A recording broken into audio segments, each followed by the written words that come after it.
আসসালামু আলাইকুম। বাংলা সংবাদে সবাইকে স্বাগত জানাচ্ছি আসিফুর রহমান সাগর। শুরুতেই সংবাদ শিরোনাম।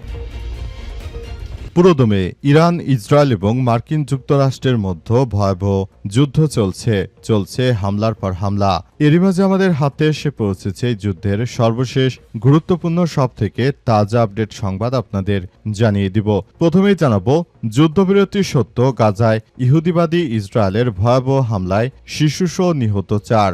গাজার বেসামরিক প্রতিরক্ষা সংস্থা জানিয়েছে যে ফিলিস্তিনের বিভিন্ন এলাকায় ইসরায়েলি হামলায় একজন শিশুসহ অন্তত 4 জন আজ নিহত হয়েছে। পবিত্র জুমার দিনেও তারা ইহুদিবাদীরা মুসলিমদেরকে রক্ষা করার কোনো সুযোগ দিচ্ছে না, তাদেরকে জুম্মার দিনেও বোমা হামলা করে হত্যা করছে।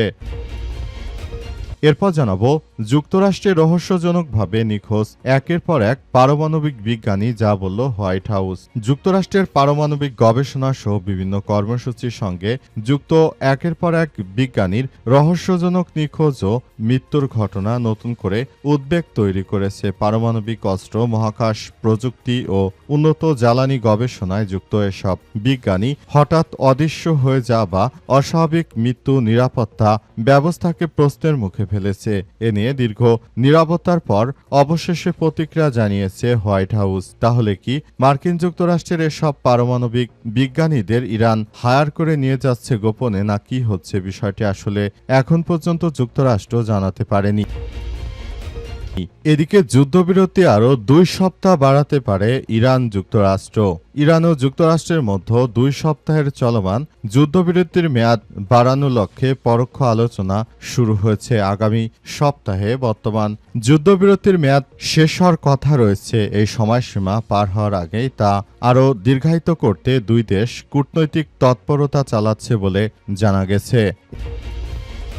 এবারে জানাবো ইরানের সঙ্গে চুক্তি হলে সই করতে পাকিস্তানে যেতে পারেন ডোনাল্ড ট্রাম্প। মধ্যপ্রাচ্যে উত্তেজনার মধ্যে কূটনৈতিক তৎপরতা যখন দ্রুত বাড়ছে, তখন নতুন এক ইঙ্গিত দিলেন যুক্তরাষ্ট্রের প্রেসিডেন্ট ডোনাল্ড ট্রাম্প। ইরানের সঙ্গে সম্ভাব্য চুক্তি চূড়ান্ত হলে তা স্বাক্ষর করতে নিজেই পাকিস্তানের রাজধানী ইসলামাবাদে সফরে আসতে পারেন বলে জানিয়েছেন তিনি। এতে পাকিস্তান কেন্দ্রিক শান্তি প্রচেষ্টার গুরুত্ব আরও বেড়েছে।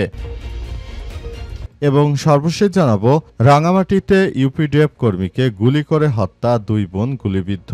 রাঙামাটিতে প্রতিপক্ষের গুলিতে পাহাড়ি আঞ্চলিক সংগঠক বা ইউপিডিএফ এর এক কর্মী নিহত হয়েছে। নিহতের নাম ধর্ম সিং চাকমা। আজ 7টার দিকে সদর উপজেলার কুতুকছড়ি আবাসিক এলাকায় এই ঘটনা ঘটে বলে নিশ্চিত করা হয়েছে এবং এখন ওই এলাকার পরিস্থিতি আসলে থমথমে অবস্থা বিরাজ করছে। প্রিয় দর্শক, এতক্ষণ শুনছিলেন সংবাদ শিরোনাম, এবারে বিস্তারিত। তবে তার আগে বন্ধুরা অনুরোধ থাকবে এই সংবাদটিতে একটি লাইক দিন। এই চ্যানেলে আপনি নতুন হয়ে থাকলে আমাদের সংবাদটি দেখতে দেখতে চ্যানেলটি সাবস্ক্রাইব করে রাখুন। কমেন্ট করে বন্ধুরা আপনার মূল্যবান মতামত জানিয়ে দিন আপনি বিশ্বের কোন দেশ থেকে বা বাংলাদেশের কোন স্থান থেকে আমাদের সংবাদটি দেখছেন এবং শুনছেন। আর বন্ধুরা সংবাদটি আপনার সোশ্যাল মিডিয়া ফেসবুকে শেয়ার করে বন্ধুদেরও দেখার সুযোগ করে দিন। আর বন্ধুরা সংবাদটি বন্ধুদের মাঝে শেয়ার করে দিন। ইরান ইসরায়েল যুদ্ধে আপনি কোন দেশকে সমর্থন করেন সেটি কমেন্টের মাধ্যমে পুরো বিশ্বকে জানিয়ে দিন। আর বন্ধুরা কমেন্ট করে জানিয়ে দিন আপনি বিশ্বের কোন দেশ থেকে বা বাংলাদেশের কোন স্থান থেকে আমাদের সঙ্গে রয়েছেন। এবারে বিস্তারিত। যুদ্ধবিরতি সত্য, গাজায় ইহুদিবাদী ইসরায়েলের হামলায় শিশুসহ নিহত 4। গাজায় যুদ্ধবিরতি অব্যাহত রয়েছে, তবে এখনও সেখানে অব্যাহতভাবে হামলা চালিয়ে যাচ্ছে ইহুদিবাদী ইসরায়েলি বাহিনী। তারা হামলা চালিয়ে সেখানে অসংখ্য মানুষকে হত্যা করছে। মানুষ হত্যার পাশাপাশি তারা আসলে পুরো পরিস্থিতি একদম ধ্বংসস্তূপে ফেলে দিচ্ছে। পরিস্থিতি যতই খারাপ আকার ধারণ করুক না কেন, মার্কিন যুক্তরাষ্ট্র কখনোই আসলে ইসরায়েলকে একা ছাড়েনি। তারা সবসময় ইসরায়েলকে অস্ত্রশস্ত্র দিয়ে তারপর সর্বাত্মকভাবে সহযোগিতা করেছে বলে এমন তথ্য নিশ্চিত করা হয়েছে।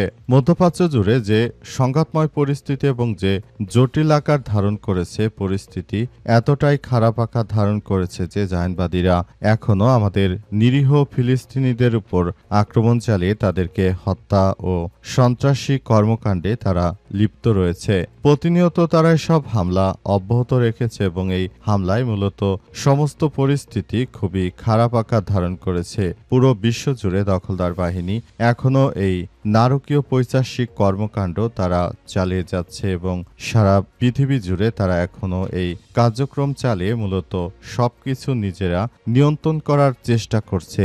নিরীহ ফিলিস্তিনিরা এখন কোথায় যাবে? কারণ পৃথিবীতে তাদের থাকার মতো আর কোনো জায়গা নেই। আল্লাহ তাআলার কাছে আমাদের শুধু প্রার্থনা, আল্লাহ তাদেরকে আপনি রক্ষা করুন।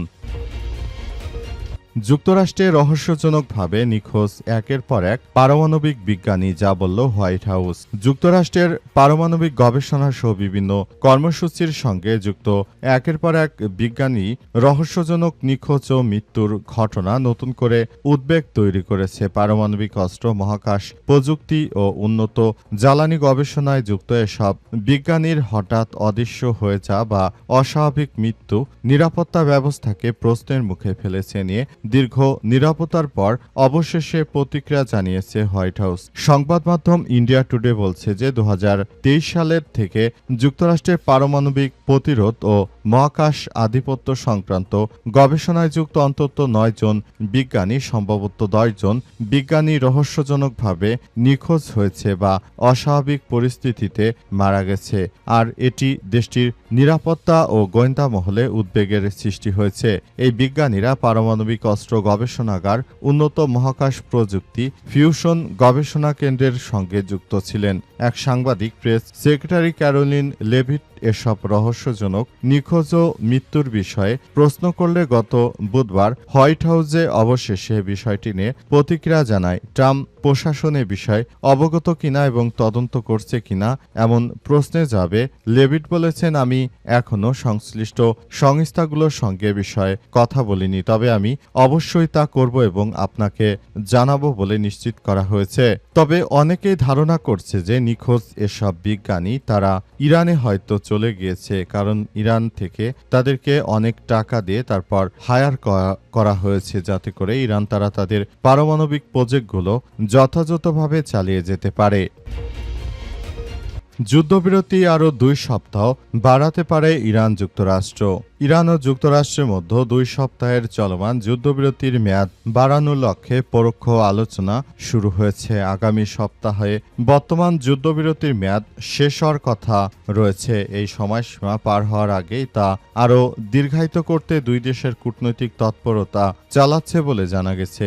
সম্প্রতি হোয়াইট হাউসের প্রেস সেক্রেটারি ক্যারোলিন লেভিট এক সংবাদ সম্মেলনে জানিয়েছে যে যুক্তরাষ্ট্র আনুষ্ঠানিকভাবে যুদ্ধবিরতি বাড়ানোর অনুরোধ না করলেও ওয়াশিংটন এই আলোচনার বিষয়ে গভীরভাবে সম্পৃক্ত রয়েছে। মার্কিন যুক্তরাষ্ট্র শুরু থেকে তারা আসলে যুদ্ধবিরতির কথা না বললেও অবশেষে ইরান থেকে যেহেতু প্রস্তুতির কথা জানানো হয়েছে, তাই তারাও এ বিষয়ে সায় দিয়েছে এবং তারাও চায় যে একটি যুদ্ধবিরতি যদি কার্যকর করা যায় সেক্ষেত্রে আমাদের সবার জন্য খুবই ভালো একটি বিষয় হবে এবং আমরা এই বিষয়গুলো নিয়ে খুবই গুরুত্ব সহকারে যেন কাজ করতে পারি সেসব বিষয় নিয়ে ইতিমধ্যে আমাদের মধ্যে যেন আলাপ আলোচনা করা হয়। এসব বিষয়গুলো নিয়ে যেন কথাবার্তা বলা যায়, সেগুলো নিয়ে আমরা কাজ করার চেষ্টা চালিয়ে যাচ্ছি বলে নিশ্চিত করা হয়েছে। তারা আরও জানিয়েছে যে আমরাও যুদ্ধবিরতির বিষয়ে যেহেতু ইরানের আগ্রহ রয়েছে, তাই আমরা এই বিষয়টিকে খুবই সুন্দরভাবে আসলে গড়ে তোলার মধ্য দিয়ে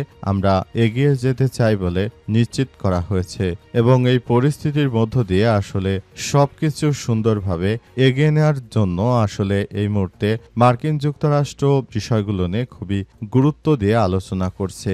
ভবিষ্যতে বিষয়গুলো খুবই অত্যন্ত ভালো একটি বিষয় হয়ে দাঁড়াতে পারে বলে এমনটাই নিশ্চিত করা হয়েছে।